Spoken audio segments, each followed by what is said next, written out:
아기 예수님께서 태어나신 이 성탄절을 기다리고 또 다시 오실 주님을 기다리는 이 대림절 절기에 우리 그리스도인들이 그리스도인으로서 어떻게 살아가야 하는지에 대해서 우리가 말씀을 나누고 있습니다. 오늘은 그 마지막 네 번째 순서로 재림을 소망하는 우리들의 자세, 기본적인 자세가 어떠해야 되는지 오늘 본문을 통해서 함께 은혜를 나눌 텐데요.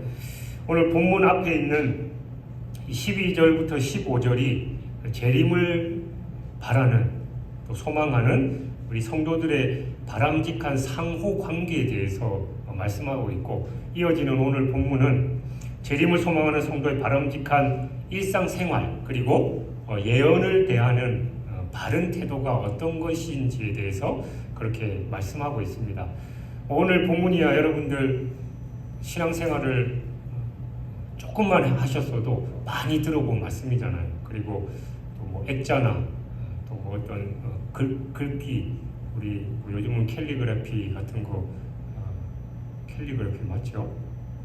어쨌든 그런 거에 글씨도 많이 쓰고 하는데, 항상 기뻐하라, 쉬지 말고 기도하라, 범사에 감사하라. 우리가 참 많이 들었던 이 말씀인데, 이 말씀이 오늘날 우리에게 어떤 의미를 주고 있는지 본문을 통해서 구체적으로 한번 살펴보겠습니다.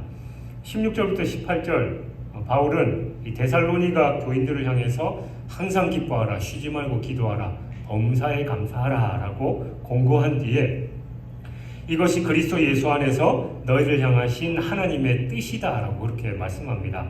그러니까 바울이 공고한 이 명령들을 행하는 것은 우리 성도들을 향하신 하나님의 뜻이다라는 그런 말씀입니다. 근데 여기서 말하고 있는 기뻐하고 기도하고 감사하는 거, 이게 이제 하나님의 뜻이래요. 근데 어떻게 보면 이게 지극히 일상적이고 평범한 일들이잖아요. 그건 뭐 특별한 게 아닙니다. 그런 점에서 우리는 우리를 향하신 하나님의 뜻이 뭐 어떤 대단한 거, 아주 특별한 것이다 라고 보기보다 그냥 일상적이고 아주 평범한 것이다 라는 걸 우리는 잘 알 수 있습니다. 근데 안타깝게도 일부 성도들 중에는 하나님의 뜻은 뭐 어떤 특별한 거, 아주 신령한 거, 뭐 그런 것이다 라고 생각하는 분들이 의외로 많습니다. 그래서 심지어는 모든 일상의 삶을 팽개쳐두고 그 어떤 특별한 것을 알고자 그 분야의 뭐 신령한 사람들을 찾아다니는 경우도 있어요. 물론 우리를 향하신 하나님의 뜻이 때로는 아주 특별하고 때로는 아주 비일상적일 수도 있습니다. 그래서 우리로 하여금 모든 일상의 삶을 내려놓고 아주 비정상적인 방법으로 오로지 주님께만 매달리도록 하는 경우들도 분명히 있어요. 그러나 이러한 경우는 정말 말 그대로 특별한 경우에만 해당됩니다. 왜냐하면 하나님의 뜻과 그 뜻을 드러내는 방법은 아주 대부분 일상적이고 또 정상적인 방법이기 때문이죠. 저와 같은 목회자 아니면 어떤 선교지에 부름받은 선교사들 간증을 들어보면 정말 스펙타클하고 특별한 계시를 받거나 하나님께서 자신을 부르셔서 어떤 곳에 가게 하신 경우도 분명히 있지요. 그러나 그건 말 그대로 어떤 특별한 경우에 그런 거지, 우리의 일상은 하나님은 일상적으로 또 아주 평범하게 하나님의 뜻이 우리에게 전달된다라는 걸 우리는 잊지 말아야 됩니다. 사실 신약 성경에 많은 기적들과 표적들이 나오죠. 아마도 사복음서 내용의 절반 이상이 예수님의 기적들과 표적들로 채워져 있을 겁니다. 그것 때문에 사람들은 기독교를 기적의 종교, 초자연적인 종교다라고만 생각하고 마치 이 고대 무속신앙과 같이 취급해서 기도를 접신의 한 형태로 보거나 예배를 어떤 제의적인 성격에서 접근함으로써 이 신앙을 기복적인 것으로 해석하려는 경향이 있습니다. 하지만 이들의 이러한 견해는 아주 잘못된 것이다라고 할 수 있습니다. 기독교에는 초자연적이고 신비적인 요소들이 분명히 있습니다. 그럼에도 불구하고 결코 정상적이고 자연적인 요소들을 배제하지 않기 때문이다라는 거예요. 오히려 하나님께서는 정상적이고 자연적인 방법을 통해서 더 많이 일하시고 역사를 주관하신다라는 사실을 우리는 경험을 통해서 또 성경 말씀을 통해서 늘 확인할 수 있습니다. 그러므로 우리는 우리를 향하신 하나님의 뜻은 대부분 아주 일상적이고 정상적이다라는 사실을 분명히 알아야 됩니다. 또한 우리를 향하신 하나님의 뜻이 아주 특별한 나머지 신비롭고도 초자연적인 방법으로만 전달해 줄 수밖에 없는 경우는 매우 드물다라는 사실을 알아야 되는 것이죠. 이러한 사실을 깊이 깨달아서 여러분이 현재 처해 있는 일상의 경험과 삶에 더욱 깊이 들어가시기 바랍니다. 그러면 주님께서는 그 일상적인 경험과 삶 속에서 하나님의 뜻을 여러분에게 알려주실 거예요. 여러분들 늘 기도해 보셨잖아요. 저도 기도 늘 합니다만 우리는 어떨 때 기도하면 하나님의 음성이 막 들리거나 그저 주변에 누군가가 갑자기 찾아와가지고 하나님이 당신한테 이런 말 전하라고 했다라고 그래야 정말 하나님의 뜻이다라는 걸 생각하고 또 그런 기도 은근히 기대하는 경우가 있는데 여러분 일생에서 그런 일이 있으셨어요? 간혹 있기는 하죠. 말 그대로 여러 번 강조하지만 특별한 경우에는 있습니다. 그러나 우리 일상 속에서 말씀을 듣는 가운데 여러분이 성경 말씀을 묵상하는 가운데 하나님께서 하나님의 뜻을 알게 하시지 어떤 특별한 계시나 아니면 하늘에서 천둥번개 소리가 나타나면서 하나님의 음성이 들리거나 이런 경우는 극히 드물다라는 걸 우리가 늘 기억해야 됩니다. 그리고 16절에서 바울은 항상 기뻐하라라고 명령합니다. 사실 기뻐한다라는 것은 이 영혼의 자발적인 감정이잖아요. 그래서 억지로 강요할 수 있는 그런 성격의 것은 아닙니다. 그럼에도 불구하고 바울이 데살로니가 교인들에게 이 같은 명령을 하고 있다는 것, 우리 성도는 기뻐해야만 할 당위성을 가진 자들이기 때문입니다. 즉 참된 성도는 매 순간 기뻐할 수밖에 없다라는 그런 말이에요. 이를 달리 말하면 우리 성도에게는 항상 기뻐해야 할 어떠한 이유가 있다라는 말입니다. 그게 바로 주를 믿는 성도들이 얻은 영원한 천국 구원의 축복 때문입니다. 성도들은 영원히 죽지 않고 살아서 주님과 함께 영원토록 저 천국에 거하게 될 겁니다. 그때가 되면 요한계시록 21장 3절 4절의 말씀과 같이 하나님이 그들과 함께 계시리니 그들은 하나님의 백성이 되고 하나님은 친히 그들과 함께 계셔서 모든 눈물을 그 눈에서 닦아주시니 다시는 사망이 없고 애통하는 것이나 곡하는 것이나 아픈 것이 다시 있지 아니할 것입니다. 이러한 영원한 천국 구원의 축복은 주를 믿는 성도들에게 보장되어 있는 겁니다. 따라서 이 구원의 축복을 받은 자라면 누구든지 이 땅에서 항상 기뻐할 수 있는 근본적인 이유를 가지게 된 것이에요. 그러나 안타까운 사실은 이 구원의 축복을 받은 자가 바로 이러한 이유에도 불구하고 현실적으로 항상 기뻐하면서 살지 못한다라는 겁니다. 그 이유는 바로 인간이란 이 전체를 바라보면서 미래를 꿈꾸는 것만으로는 살아갈 수 있는 그런 존재가 아니기 때문이죠. 인간은 현실의 삶 속에서 부닥쳐오는 여러 가지 사건들과 그로 인한 감정의 흐름에 따라서 기뻐하기도 하고 슬퍼하기도 하고 괴로워하기도 하는 그런 존재입니다. 그만큼 인간이란 연약한 존재이고 또 현실적인 존재입니다.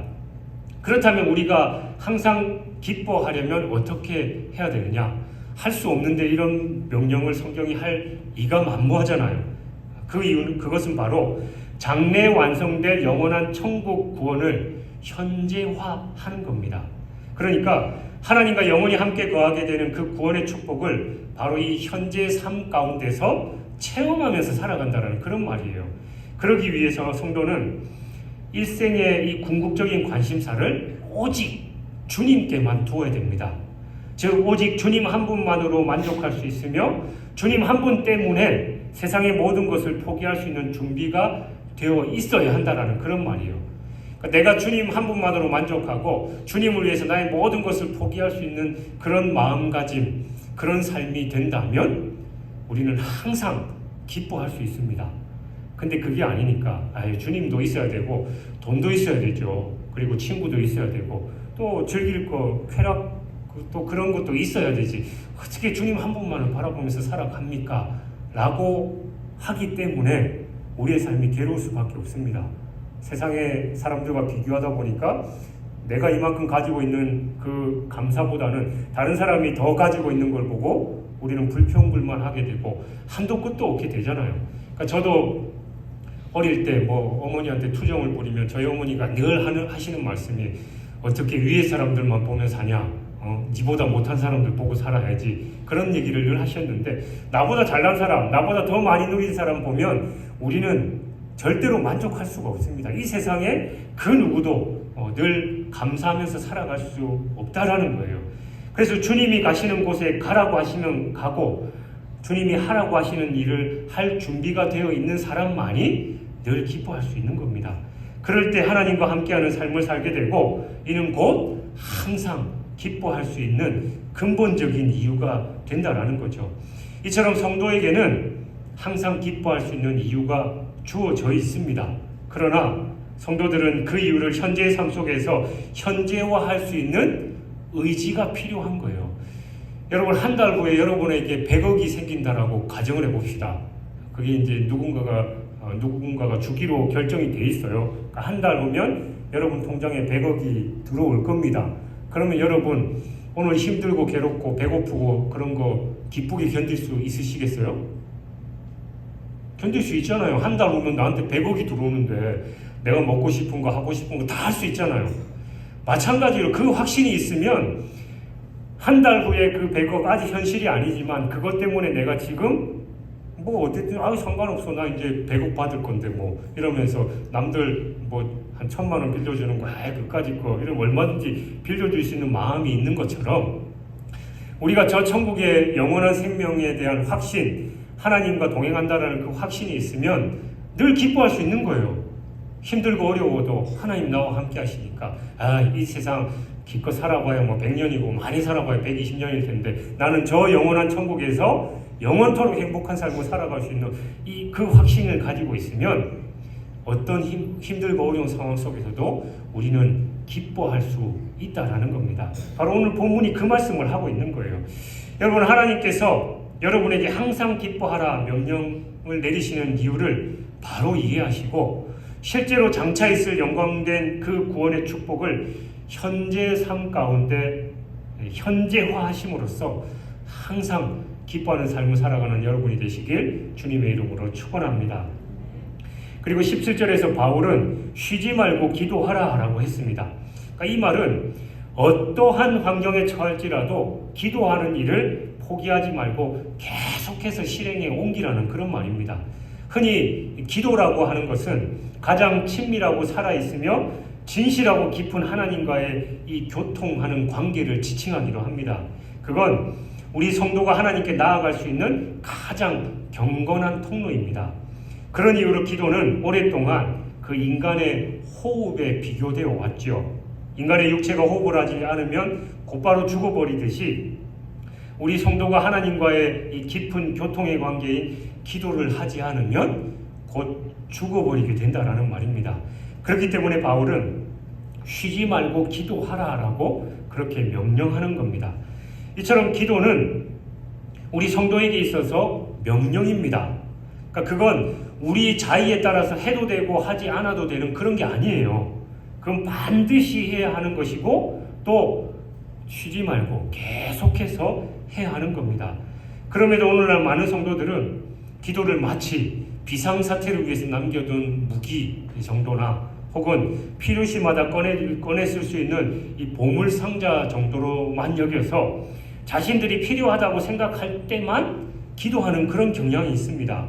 이건 그들이 기도하는 것을 구하는 것으로만 알고 있기 때문에 벌어지는 그런 일이죠. 물론 기도는 우리가 하나님께 간구하는 것이기도 하지만 그보다 더 진정한 의미에서 기도는 하나님과의 교제를 나누는 겁니다. 여러분, 연인들 간에 또 가족들 간에 뭐 용건이 있어서 전화통화하고 안부를 물어요?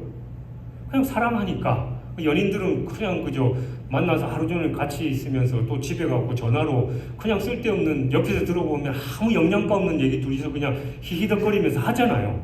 그러니까 사랑하는 관계가 그런 거예요. 그러니까 기도는 우리가 하나님께 하나님 이거 주시옵소서 이거 해 주시옵소서 그런 게 아니라 하나님과의 깊은 관계, 하나님과의 교제하는 거다라는 겁니다.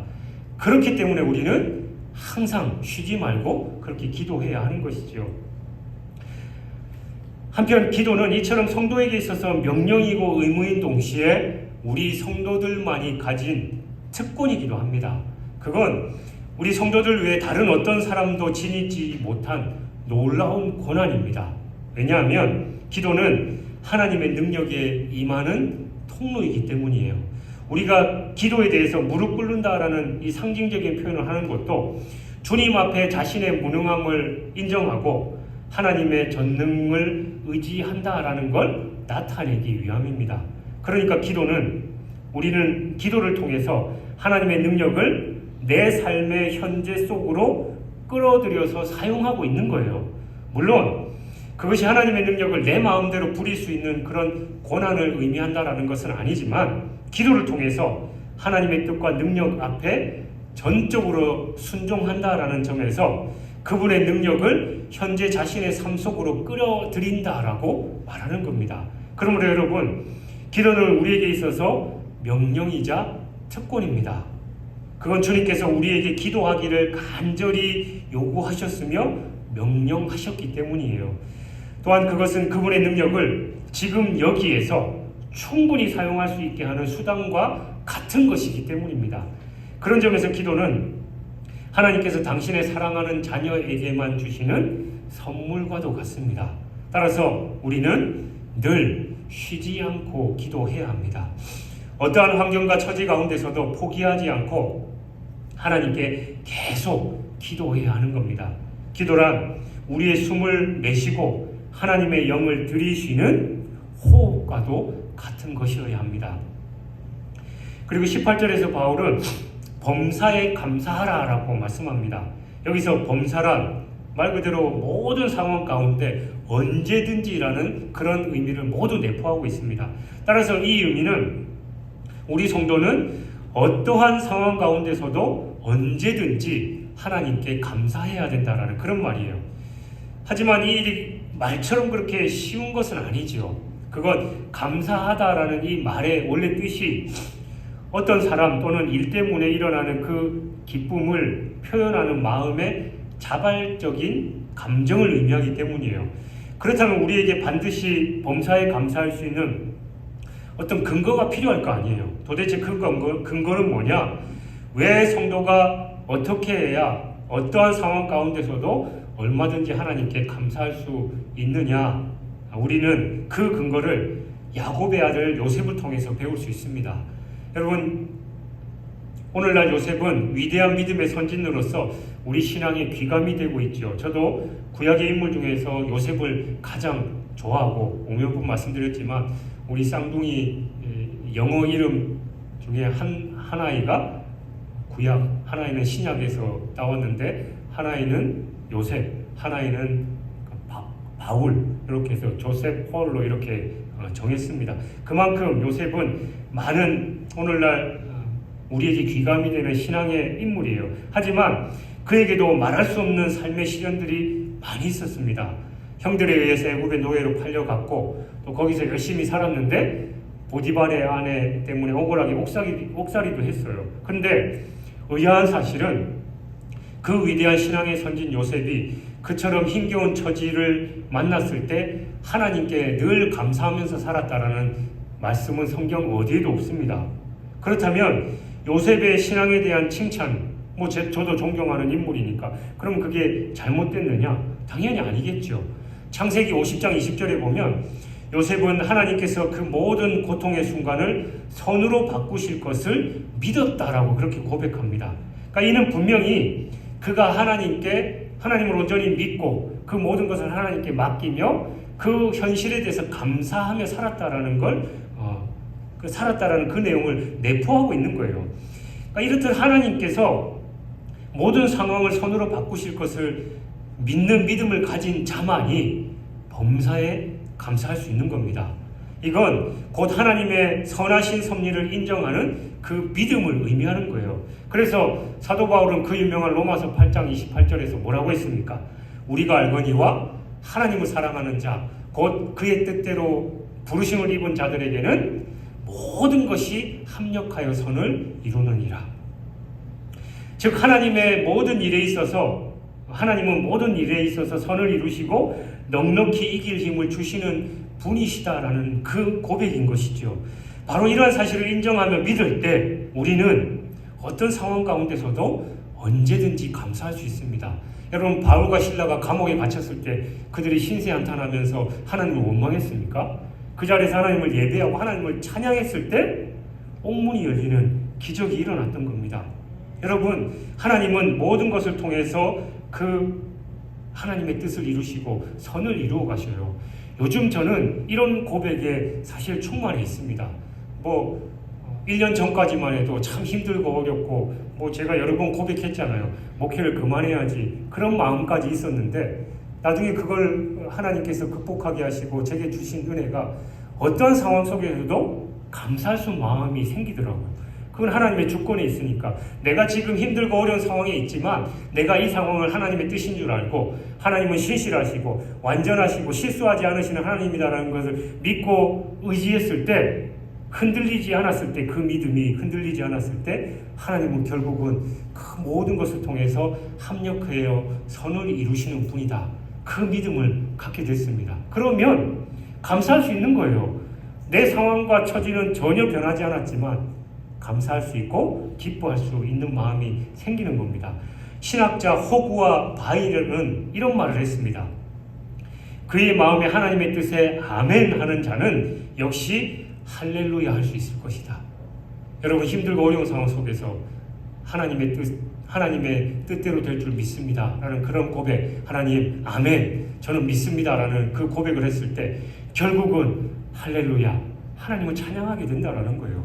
하나님은 결국 모든 것을 합력하여 선을 이루시고 하나님은 완전하시고 실수하지 않으시는 분임을 나중에 알게 돼서 할렐루야 하나님을 찬양하게 된다라는 겁니다. 하나님의 그 기쁘신 뜻에 아멘할 수 있는 여러분이 되시길 주님의 이름으로 축원합니다.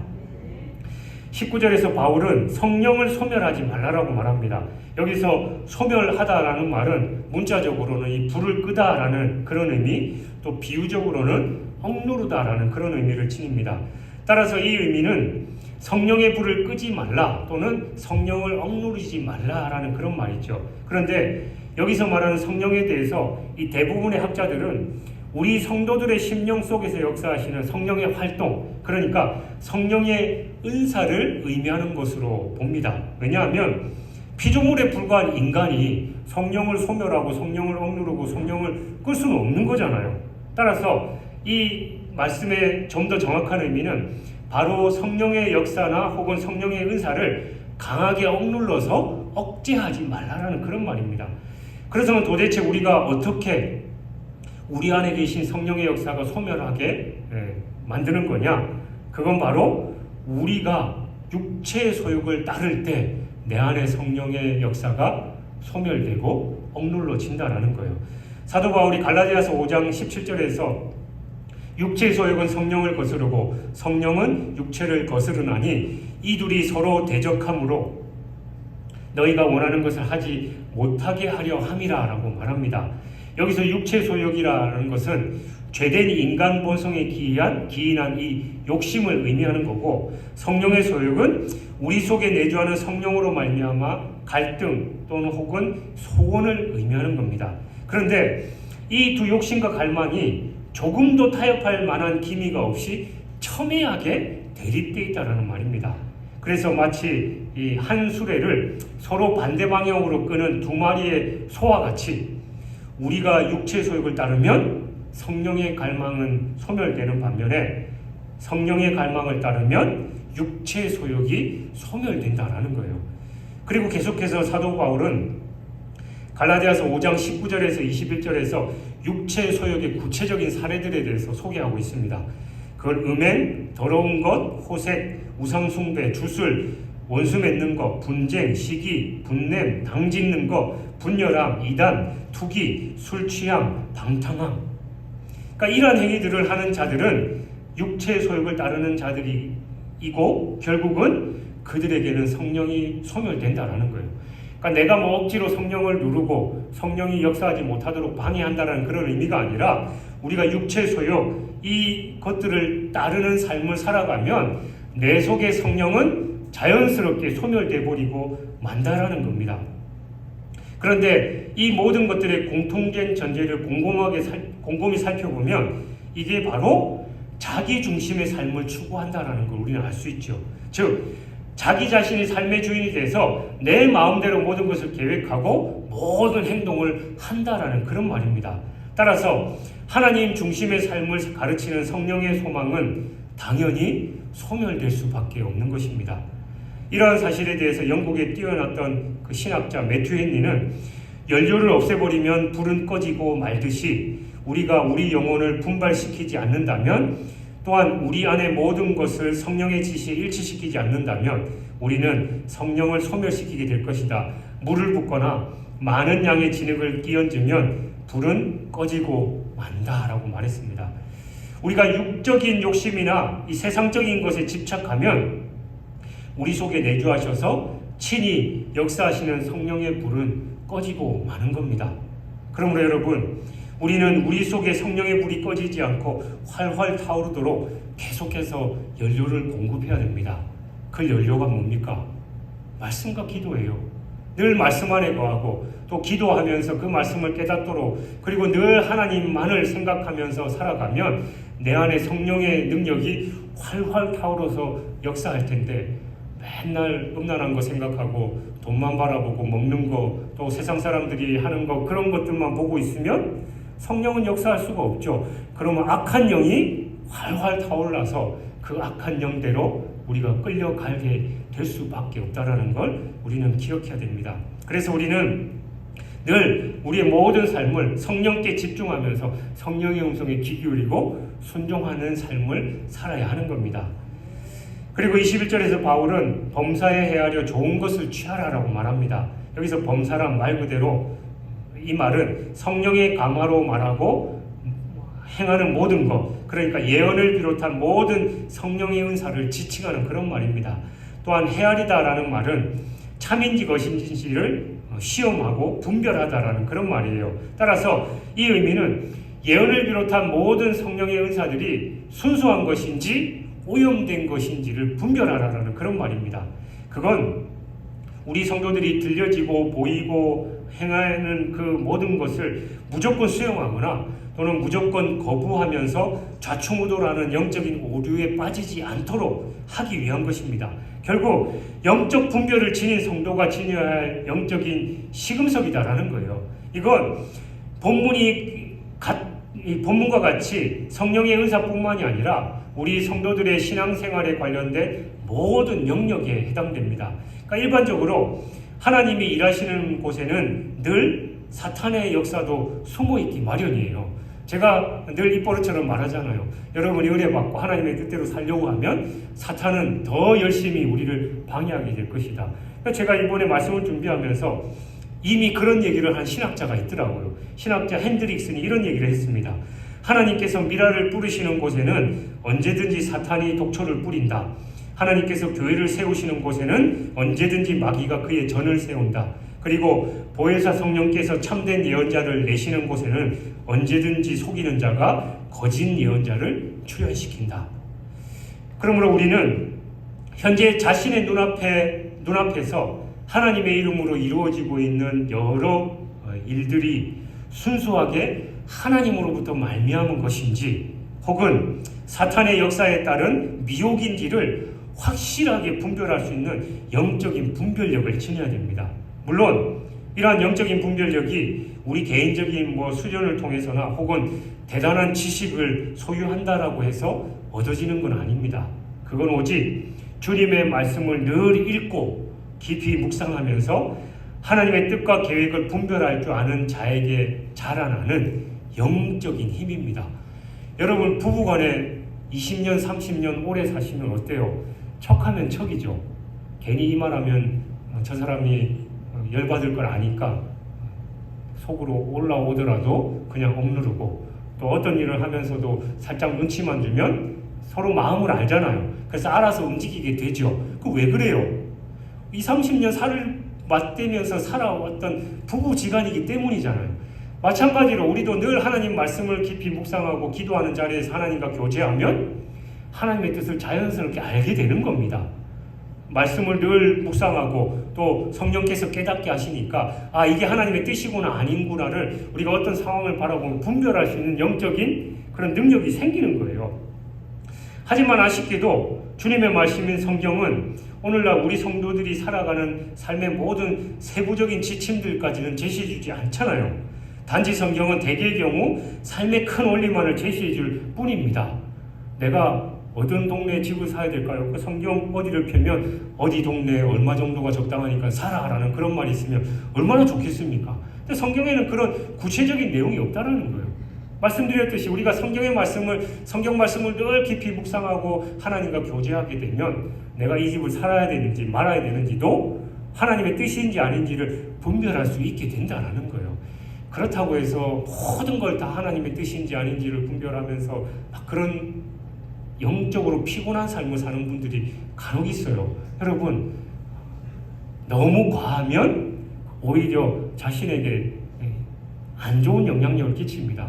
내가 배고픈데 라면을 먹을까요? 비빔밥을 사 먹을까요? 하나님 어떤 걸 먹을까요? 그러면 하나님이 뭐라고 대답하실까요? 라면 먹는 게 하나님의 뜻입니까? 비빔밥 먹는 게 하나님의 뜻입니까? 제가 하나님이라면 그럴 것 같아요. 네 먹고 싶은 거 드세요. 그럴 것 같습니다. 여러분, 그런 사소한 걸 하나님의 뜻인지 아닌지를 괜히 심각하게 고민할 필요 없이 정말 중요한 거, 우리가 영적으로 분별해야 할 것이 어떤 것인지를 잘 판단하는 게 필요하다라는 겁니다. 하나님의 말씀에 비추어서 어떤 게 주님의 일인지 아닌지 혹은 사탄의 미혹인지를 분별할 때 그것이 원리상 기독교적인지 비기독교적인지가 나타난다라는 거예요. 그래서 우리는 성경을 늘 깊이 묵상하고 문자적으로 성경을 보는 것이 아니라 전체적으로 보면서 성령의 도우심을 구할 때 성령께서 깨닫게 하실 것입니다. 또 22절에서 바울은 악은 어떤 모양이라도 버리라라고 말합니다. 여기서 모양이라는 말은 눈에 보이는 거, 외형적인 형식이다라는 의미, 그리고 종류, 그런 의미를 지니죠. 만약 이 전자의 의미에 따른다면 이 말씀은 악은 그 모양이라도 취하지 말라는 게 될 것이고, 후자의 의미를 따른다면 어떠한 종류의 악이든지 철저하게 배격하라라는 그런 말이 될 겁니다. 그런데 자세히 살펴보면 이 두 가지 말은 결국 하나의 의미를 지향하고 있는 거잖아요. 그건 바로 성도는 악을 멀리해야 된다라는 사실입니다. 즉 우리 성도는 어떠한 종류의 악이든지 철저하게 배격해야 하고 그 어떠한 종류의 악이라도 흉내내지 말라라는 말입니다. 우리는 아버지 하나님께서는 악을 미워하시면서 기뻐하시지 않는다는 걸 잘 알고 있어요. 따라서 악은 결코 하나님과 함께할 수 없습니다. 시편 5편 4절에서 주는 죄악을 기뻐하는 신이 아니시니 악이 주와 함께 머물지 못하며 라고 말씀하고 있고, 더더군다나 호세아서 9장 9절 말씀과 같이 하나님께서는 악을 기억해 두셨다가 기어코 그 죄를 벌하시고 많은 분이십니다. 그런즉 하나님의 자녀인 성도들 역시 악을 미워해야 하는 것이고 악과 함께해서는 안 되는 것입니다. 우리는 철저히 악을 배격하고 멀리 해야 하는 겁니다. 그러나 참으로 안타까운 사실은 오늘날 선과 악의 구분이 참 모호해지고 있다는 거예요. 선인 것 같은데 실상은 악이고 악인 것 같은데 실상은 선인 경우가 너무 많아요. 뿐만 아니라 아예 선과 악의 구분을 거부하는 이 판단 중지, 또 판단 유보의 상태를 요구하는 경우도 많이 있습니다. 이게 참인지 거짓인지 선인지 악인지 네가 어떻게 알아? 일단 지켜봐야지. 일단 나도 거기에 대해서 말하면 안 돼. 그런 상황들이 우리 주변에 너무 많이 있다라는 거예요. 그래서 우리 성도들 역시 선과 악을 구분하는 일에 있어서 상당한 혼란을 겪고 있고, 더더군다나 악에 대해서 전혀 무방비 상태에 놓여 있도록 만들어 버렸다라는 겁니다. 그래서 그 결과 성도들의 악에 대한 경계심은 어느 정도 상당히 완화되어 있고, 때로는 성도들 자신들도 모르게 악의 자리에 서게 되는 경우들도 많이 있어요. 그 가장 대표적인 예가 성적인 개방 문제죠.